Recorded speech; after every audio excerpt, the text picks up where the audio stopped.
Right, this is the block schematic, so this Elliott air data transducer. There are 3 blocks. The first one is the preamplifier, which is in the middle here. The measurement coil of the LVDT sensor is connected to this module. The second terminal is connected to the ground here. I have succeeded to remove the potting of this module.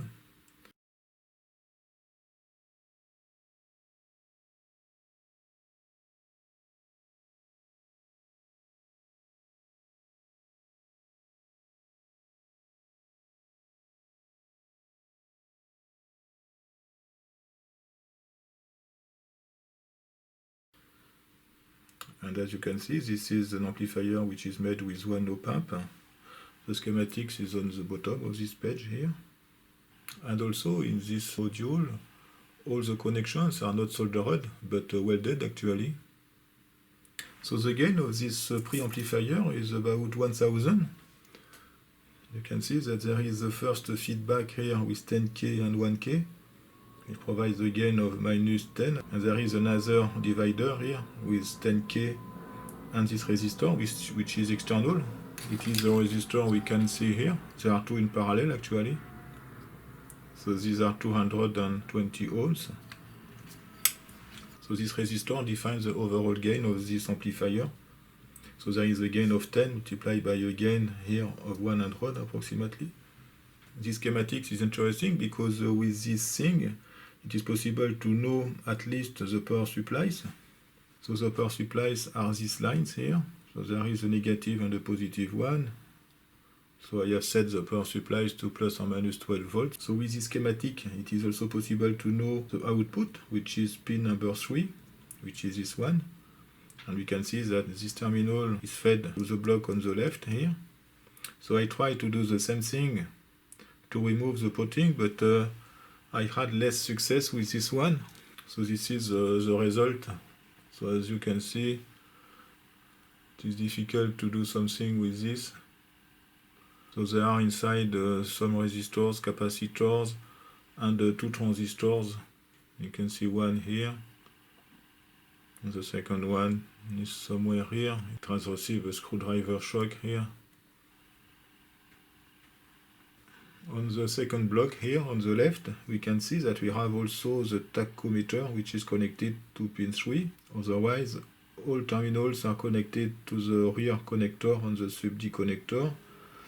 One interesting thing is that pin 6 here is connected to the rear connector, pin 20, with a shielded cable. So I try to make some experiment with this one using the second instrument, which is complete here. But I didn't succeed to make working this module. So probably this module doesn't work, or there is something very specific to do, but I don't know. So this module should be an amplifier in order to have a control of the speed of the motor, because the tachometer is connected to this module. So probably there is another input which should be this shielded cable here, and the output of the amplifier should be connected to the motor control, which is the third module, which is here on the right. So this module works. You can see that if we follow the wires of the motor, there are 2 wires for the reference winding, which is in parallel to the reference winding also of the tachometer. And these are connected to terminal 1 and 2 of the sub-D connector. So between pin 1 and 2 there should be an AC voltage of 115 volts. So this motor is a 6 wires motor. There are 2 windings for the control of the motor. They are connected together to pin 16. And the 2 other terminals of these windings are connected to this module, this wire and this one. And between these 2 wires there is a capacitor. So in order to control the motor in one direction or another one of these 2 terminals should be connected to the ground. So I made some experiments and I found that if I connect an AC voltage from pin 5 here and the common winding here, it is possible to drive the motor using this input, which is also a shielded cable, which is connected to pin 17 of the sub-D connector. So normally it is more or less obvious that this pin 17 should be connected to this pin 6, because they are shielded the cable. It seems normal that the input of this motor driver is connected to the velocity control of the motor. So as there is also a shielded cable, so normally this should be the output. of this amplifier. But when I tried to connect an oscilloscope here, I didn't find anything, so this voltage is at 0 volt. So I made some impedance measurement. So there is a resistor connected from pin 6 to the ground with about 6.3 kilo ohms. And it seems there is also a capacitor in series. So this is a AC coupled. So I tried to connect a power supply. So the only solution is this pin 6 here.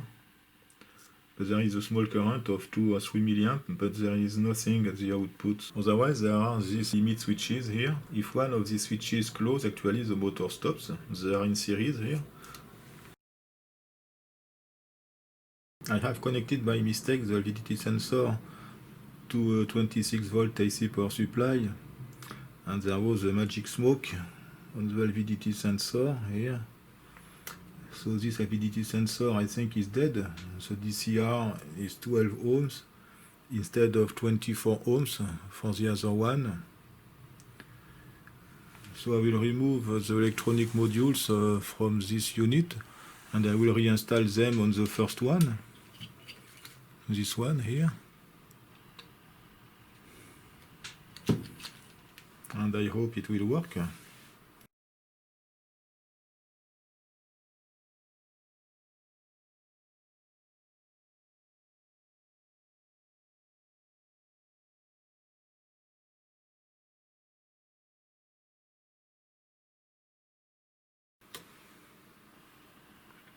This is the amplifier module.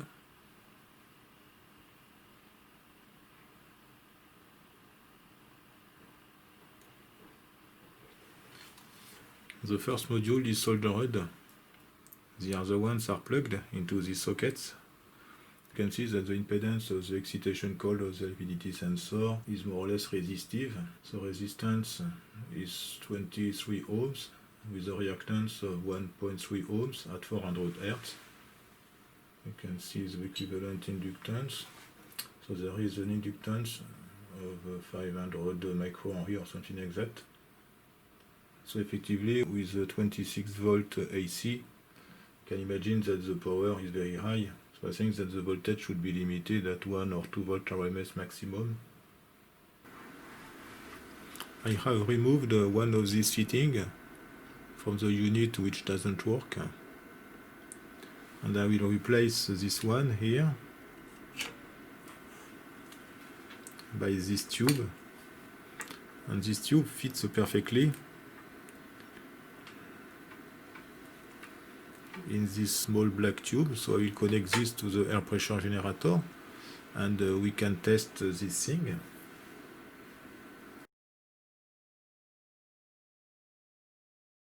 I have connected the pitot capsule to this air generator here. The oscilloscope shows the error signal after the amplifier. I have connected the amplifier directly to the input of the motor control.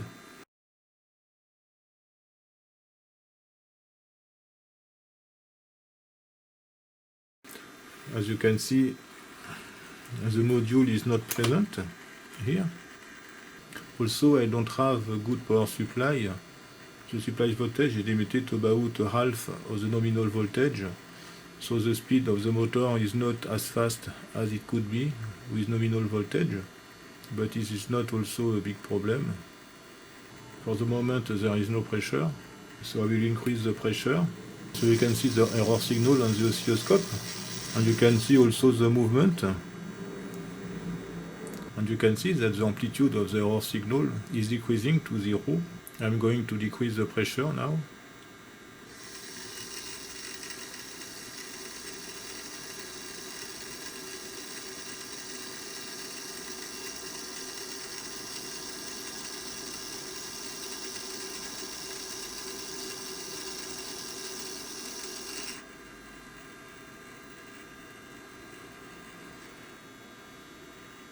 I can make a zoom on the capsule.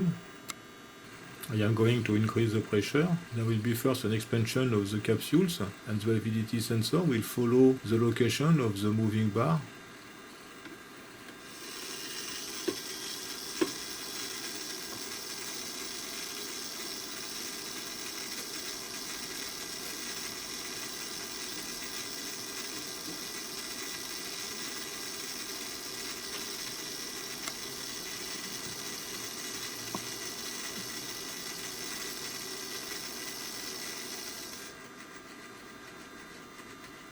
And you can hear maybe that the regulation is not stable. There is a small instability on the gear.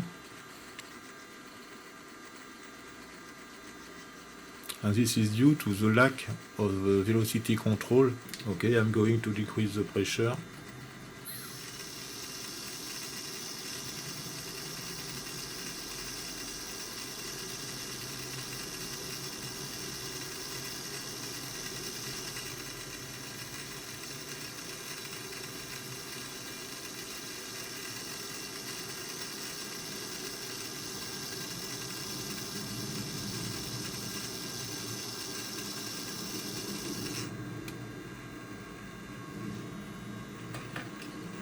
We can see the digital display also, which is on the other side.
Okay, the pressure is 1 bar approximately, and I think it is close to the maximum.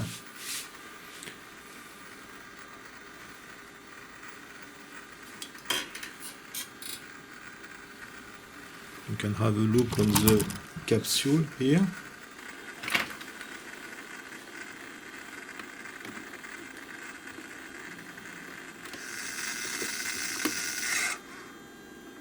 Okay, so this is the maximum. And you can see that the motor stops because of this limit switch here. So I'm going to decrease the pressure.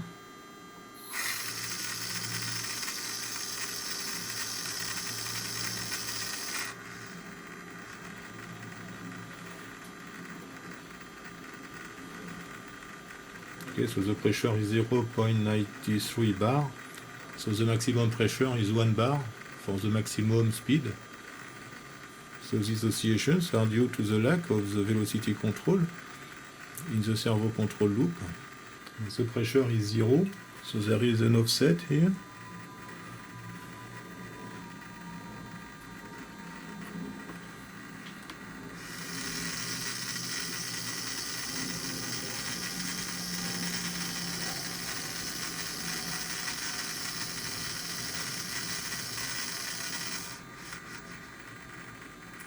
The pressure is 107 millibars currently. So let's increase the pressure.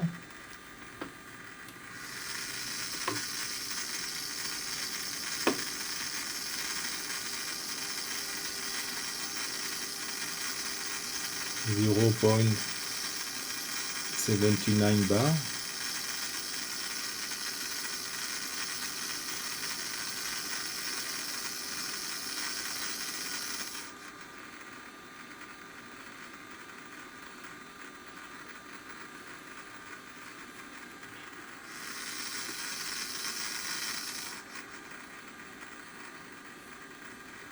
Okay, this is close to the maximum, 0.9 bar. 1 bar. The maximum is 1 bar or something like that. After that, you can see that we are close to the maximum here, to the limit switch. We can increase a little bit. Okay, the maximum is here, 1.15 bar. After the motor will stop.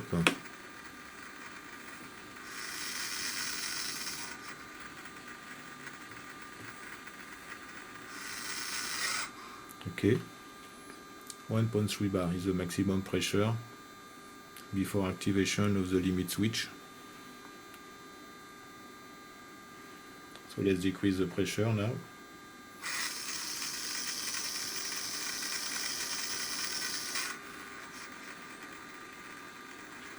Pressure is 0.99 bar.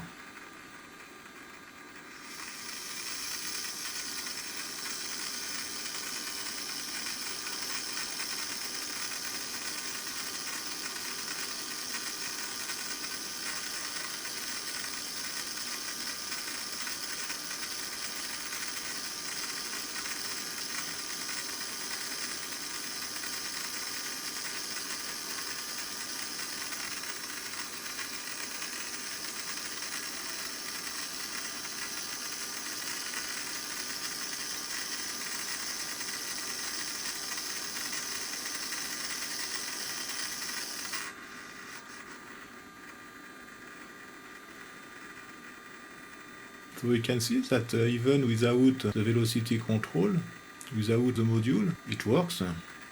Let's have a look on this brooch contacts. When the moving bar here is outside the range of the validity sensor, these contacts permit to feed a portion of the excitation voltage to the measurement coil in order that the regulation can activate the motor in the reverse direction in order to recover the regulation. That's the end for the second part of this transducer. This is a nice transducer. It was interesting but a little bit difficult to do the reverse engineering because of these spotted modules. And one seems defective, but fortunately it is possible to do the servo control loop without the tachymeter. Thank you for watching. Bye bye.